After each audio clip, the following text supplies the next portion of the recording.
Salam alaikum, marhaba bikoum في la deuxième partie. Alors dans cette deuxième partie, nous allons faire un exercice d'application typique où on va voir comment on va manipuler les vecteurs et comment on va obtenir les accélérations demandées. Alors nous avons ici un exercice typique. Donc nous avons deux masses, M1 et M2, qui sont mis sur deux facettes, donc deux plans inclinés, chacun d'un angle différent. Donc nous avons la masse M1 avec nous avons une inclinaison alpha 1 et une masse M2 avec une inclinaison bêta. D'accord? Et alpha est égal à 30 degrés, bêta 60 degrés. M1 5 kg et M2 1 kg. Donc ce qu'on va remarquer, c'est que la partie la plus inclinée a une masse de 1 kg et la partie la moins inclinée a une masse de 5 kg. Et on nous demande, on va les relier bien sûr par un fil inextensible de masse négligeable et qui passe par une poulie. Aussi, la poulie aura une masse négligeable. Et la question, on va lâcher le système et on va négliger les forces de frottement sur les deux plans. Et on va, qu'est-ce qu'on va faire? On va chercher à calculer l'accélération de ces deux masses. Alors, il est à noter que du moment que le fil est inextensible, c'est-à-dire que si la masse M1 se déplace d'1 cm dans un sens, la masse M2 est déplacée d'1 cm et donc on aura la même vitesse et on aura la même accélération. Et donc, l'accélération que va subir M1 sera identique à l'accélération que va subir M2. Donc, le système va avoir une même et unique accélération. Donc, on va en premier temps déterminer l'accélération et classiquement, on va chercher la tension du fil. Donc, on va prendre le schéma, on va l'agrandir, on va le mettre bien au centre. Et qu'est-ce qu'on va? On va chercher quelles sont les forces qui sont appliquées sur les deux masses. Chaque masse, on va identifier les forces qu'elle va subir. Alors bien sûr, avant tout, on va définir un sens positif. Dans un tel exercice, il est possible qu'on ne peut pas deviner le sens du mouvement au départ. Donc si on n'arrive pas à deviner le sens du mouvement au départ, on va supposer un sens positif. Et après, si on trouve une accélération positive, c'est que le sens qu'on va supposer du mouvement, c'est le bon sens. Et la valeur, c'est la bonne valeur. Et si tout de même on va trouver une valeur négative, c'est que la valeur de l'accélération doit être prise en valeur absolue. Mais le sens du mouvement, الاتجاه الحركة راح يكون عكس واش فرضناه. دونك واش راح نديرو؟ نبداو نحدو معلم. دونك كل جهه نديرو لها المعلم تاعها. دونك عندنا المعلم اللي تابع للM1 والمعلم اللي تابع للM2 et on va identifier les forces que va subir M1. Alors M1 واش عندي le poids, عندي la réaction de la table que je vais appeler force de contact qui est perpendiculaire عمودية على السطح نتاع le plan. Et puis on dit la tension de fil, c'est la force que subit le fil pour le tirer. La même chose, on va l'identifier pour la deuxième masse. Donc P2, elle est verticale. Nous avons la tension du fil qui suit la direction du fil, donc elle est inclinée dans le sens du plan incliné. Et la force de contact, la réaction de la table, donc par une force C2. Alors, qu'est-ce qu'il est à noter? C'est que si le fil applique une tension sur la masse, c'est que la masse aussi, par action-réaction, troisième loi de la dynamique, il va appliquer une force sur le fil. Et donc, le fil, on va le tendre d'un côté, il va appliquer une réaction, une deuxième force de l'autre côté qui lui est égale. La même chose du côté de M2. M2, elle va subir la tension du fil et donc le fil va subir une tension T2 et de l'autre côté, on va retrouver la même tension puisque il est tendu le fil.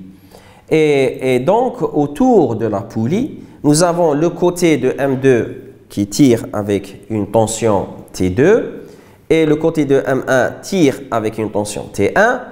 Ici, si la poulie a une masse négligeable, on doit avoir forcément T1 égale à T2. On doit avoir forcément T1 égale à T2. Est égal donc à une tension T. Donc, tout le long de cet exercice, on va considérer que le module de la tension que subit M1 est égal au module de la tension que subit M2. Et ça, c'est parce que, d'une part, le fil a une masse négligeable, d'autre part, parce que la poulie a une masse négligeable, faute de quoi il faut calculer les moments appliqués sur la poulie. Mais ici puisqu'elle a une masse négligeable, donc son moment d'inertie est nul. Et on verra ça dans les prochains cours. Donc, dans notre cas, la tension que subit M1 est égale à la tension que subit M2. Très bien. Donc, qu'est-ce qu'on va faire? On va écrire somme des forces appliquées sur M1 est égale à M1 fois l'accélération A. Et on va identifier les forces qui rentrent en jeu. J'aurai la force de contact C1, la tension du fil et le poids P1 égale au deuxième membre la masse fois son accélération. Qu'est-ce qu'on va faire? On va projeter ça sur l'axe X. On a défini le repère, donc on va tout projeter sur l'axe des X. Et donc, par projection, la force de contact C1 va être 0 parce qu'elle est perpendiculaire au plan. Et donc, sa projection me donne 0. J'ai la tension T1 qui est parallèle à X. Donc, j'aurai T1 et dans le sens du mouvement. Et j'aurai le poids P1. Je dois lui faire sa projection sur le plan. Et donc, j'identifie le alpha par rapport à P et j'obtiens M1G sinus alpha avec un signe moins. Pourquoi un signe moins? Parce que le plan, il est comme ça. Si je fais la projection, j'aurai une composante négative. La même chose que je devrais faire sur la deuxième masse. Donc, je fais la somme des forces qui ont été identifiées étant appliquées sur M2. Et donc, j'aurai C2 plus T2 plus P2 en vecteur est égal à la masse M2 fois l'accélération. Ici aussi, on va projeter, mais sur les axes propres à M2. C'est plus pratique. Et de préférence, on oriente les axes selon le mouvement supposé de M1 et M2. Et donc, qu'est-ce qu'on va obtenir? On va obtenir 0. Pourquoi? Parce que C2 est perpendiculaire. Donc, C2 est perpendiculaire au plan. Donc, sa projection me donne un point. Donc, le vecteur projection de C2 sur l'axe des X est 0. P2, cette fois-ci, il est positif parce que le plan est orienté dans ce sens-là. P est comme ça. Je fais la projection, donc c'est orienté vers le sens positif. J'aurai M2G sinus alpha positif parce que cette fois-ci, la projection de P est dans le sens de X. Et cette fois-ci, la tension du fil, elle joue un rôle négatif. Elle est orientée dans le sens négatif de l'orientation de X. Donc, je dois mettre moins T2. Et là, on aura deux équations. Une équation sur l'axe des X par rapport à la première masse. Une deuxième équation par rapport à la projection des X par rapport à la deuxième masse. et je fais la somme, membre à membre, premier membre plus le premier membre, et le second membre plus le second membre de la deuxième équation.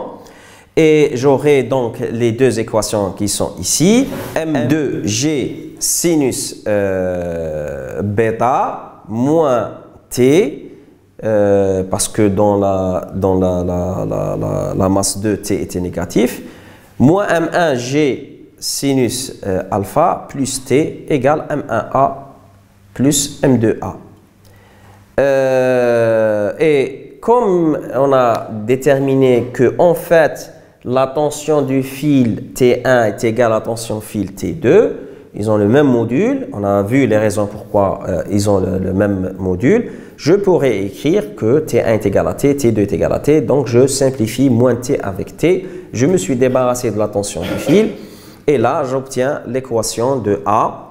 Alors A, donc en faisant diviser le premier membre par M1 plus M2, j'aurai, donc qu'est-ce que j'aurai? J'aurai le terme A est égal à cette expression-là. Je fais sortir G comme facteur commun et G l'accélération. En faisant une application numérique, je trouve que l'accélération est égale à moins 2,72 mètres par seconde au carré. Refaites les calculs et vérifiez s'il n'y a pas une erreur.